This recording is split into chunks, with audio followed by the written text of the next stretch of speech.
We're going to have to see if they can match up. Squids can run circles around spires. Let's check out the ship builds first up, though. For the Stormy Predators, we have the Aesir, a Mobula being piloted by Scrimscraw. That is a mortar up top with Gatlings on the lower decks, Banshee on the port wing, and another Banshee on the starboard wing. They're also bringing the killing feature. This is a squid we've seen before over and over again. Finks going to be piloting this one with an Artemis on the front, Gatling on the starboard side, and Mine Launcher on the back.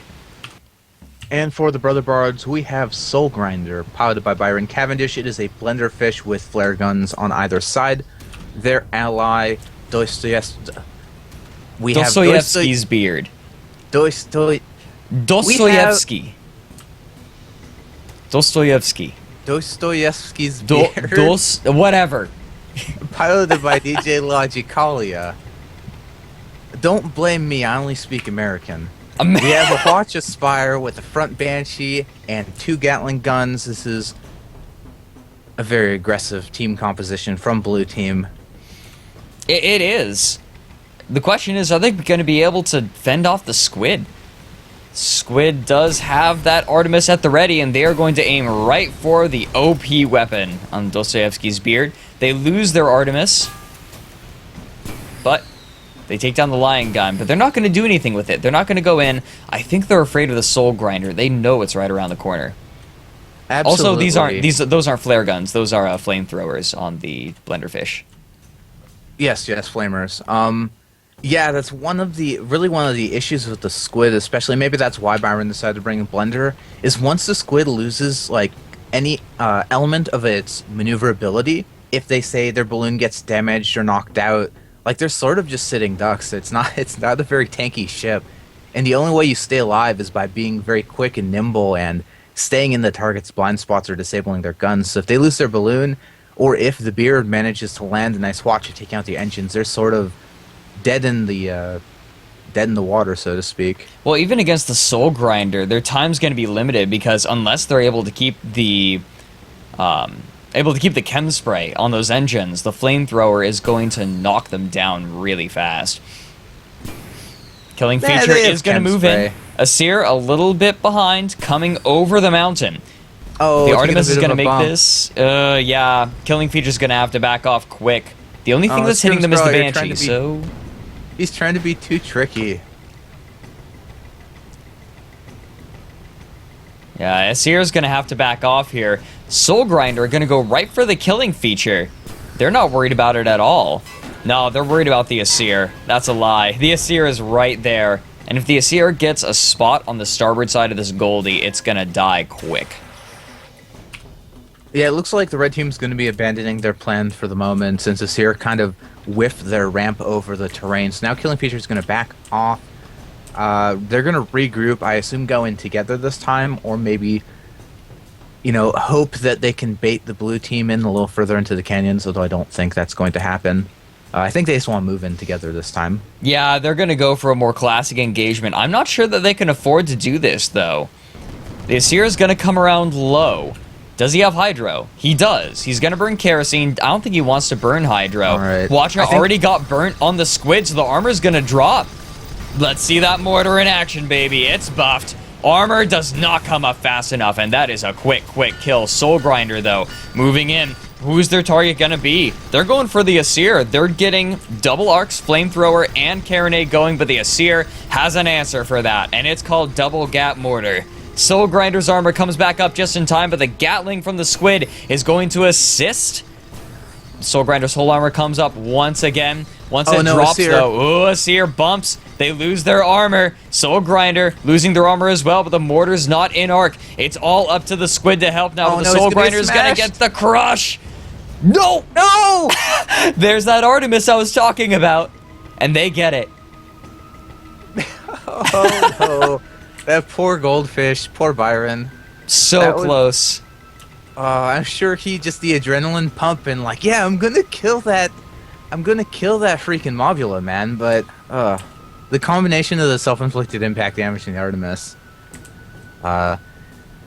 boy. Yeah, I think that was a hull ram, not a balloon ram. Usually you want to hit with the balloon when you're in a Goldie. They had a little bit left, but I think they were desperate hard to get that kill. It's hard to get that balloon, or the balloon ram when you've knocked out the target's balloon because they're typically going to be lower than you.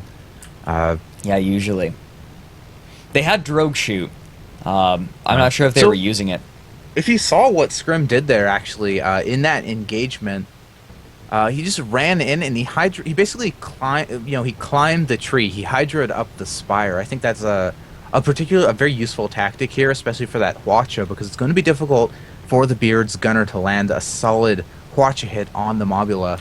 And they only have one shot to disable the mortar on the Asir, or they're going to die. Yeah, the other thing that happened in the last engagement that I was really impressed with was the killing feature baited out the Hwacha. It came in, it stopped, Hwacha had already come out. I think they burnt about half the clip trying to hit the killing feature. They didn't get anything meaningful, and then the Asir could come in really easily. Then the Soul Grinder wasn't quite able to actually hit the balloon. Again, now we have the Squid. He's kind of out here, maybe trying to get spots. Artemis from the blue team is coming out, so they know where the Brother Bards are. I imagine they're maybe just going to try to bait them out or something. I don't know. Or stick here. Well, there's the spot on the Beard. And this time, blue team's going to be a little farther back, so it's going to be a bit more of a trek for the Mobula to get into Gap Mortar range. Yeah, I think they recognize that they can't quite fight in that nasty little opening. That being said, the Stormy Predators are ahead.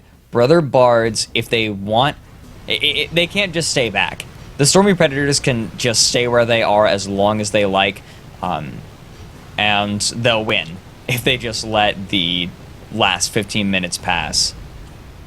Yeah, and this Spire being exclusively close range, they have no firepower at this distance, so even though they really don't want to get close to that Mobula, they are forced to use most of their weapons. Killing feature. All right, Getting Asir. closed in on. Where's the Asir? Asir is actually behind the wall here. It's waiting for the Dostoevsky's Beard or the Soul Grinder to come around, and looks like the Soul Grinder is going to be coming in low. I think he's moving forward. I think he's going to try to. Scrim's going to try to pop out behind them. Yeah, they're going to try. Watcher comes out, doesn't get anything on the killing feature. They are just fine, and now this is going to allow the Asir to close in. Armor drops, mortars go out, no problem. Soul Grinder's all alone. They're gonna rise up to try to get carronade shots, but this is looking a lot like the last engagement. Although this time I feel like the Soul Grinder might be able to get away, realizing very quickly that his ally Spire has perished. That's just gonna be such an issue in this match. Like, I don't know what the Spire really does here, aside from, make sure they save that Hwacha, but at the same time, if they wait on the Hwacha barrage, that killing feature, the Artemis is eventually going to take it down, so, red team, this team composition, I feel like, actually has some really, some deep strategy to it, making it very difficult for for these two blue ships that both rely on a central heavy weapon to really get anything done. Yeah, I think that the problem with the Spire hasn't so much been not having an effective build, because I think that double Gatling Hwacha on a Spire is absolutely terrifying. The problem is that the Hwacha is getting baited out early, and they're not actually doing any permahull damage with it. That build kind of relies on you doing permahull damage with that first Hwacha barrage, at least a little bit. Here comes the Soul Grinder, though. They pushed the killing feature out, they baited them out, and Soul Grinder did what the Goldfish does best. It runs right past them and goes straight for the Asir. Here comes the ram they wanted, and they'll get the kill with it. Ooh, now it's killing feature. They need to get out of here. I really do think they're not going to have a problem getting out of here, I don't think, even if they lose an engine or two. No, it's a Squid, and, because blue team decided to separate the Stormy Predators, that does mean killing feature. They had a little bit of distance, so, and they know this. They're going to actually, blue team's going to move farther into the canyons. I think they're going to try to hunt for the Mobula in red spawn, potentially. But I think really the difference there, you were saying they're baiting out the Hwacha early, but like I said, if they wait on that Hwacha, the Artemis is eventually going to take it down, so I feel like they've really got to take any good shot they can.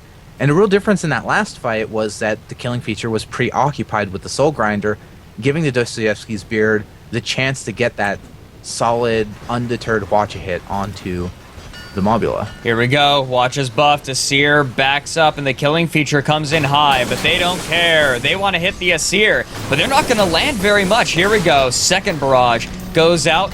What does it drop? Not a whole lot. The Asir, however, is under the nasty presence of the Soul Grinder. Ram comes out, doesn't do a whole lot. Armor comes back up, but they bounce. They get tapped into the ground. Soul Grinder gets yet another kill. Killing feature, however, doing quite a bit of work on the Dostoevsky's Beard. And the Soul Grinder is going to have to make a quick turnaround to save its ally. Armor drops again. Artemis raining in. These Artemis are pretty accurate. And even 3 engineers isn't enough to keep that Spire in the air. Soul Grinder, however, may be able to beat this squid, but that Artemis is pecking out those turning engines. They're trying to turn around, but they're not going to be able to. Now the Artemis needs to snipe out that heavy engine so that the Asir can catch up. Here come the double Gats. They're not quite able to get the engines. They drop the armor, but they're not going to get a whole lot of damage out. There goes the heavy engine. That's what they were looking for. Soul Grinder coasting forward. They got to get that heavy engine up again fast.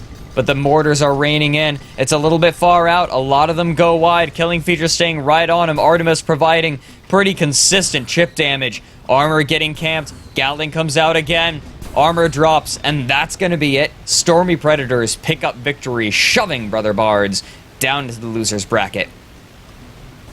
That Watch Spire, it can be a very scary build, but I feel like at this high level of play, bringing such a squishy ship to a brawling fight is a real liability. Yeah, if you look at it, well, the Goldfish, it's tough in that it has a lot of permahull, but when you get pecked out by a squid like that, that's pretty nasty. And the Artemis did a lot of work that match. I think that it countered the Brother Bard build pretty well.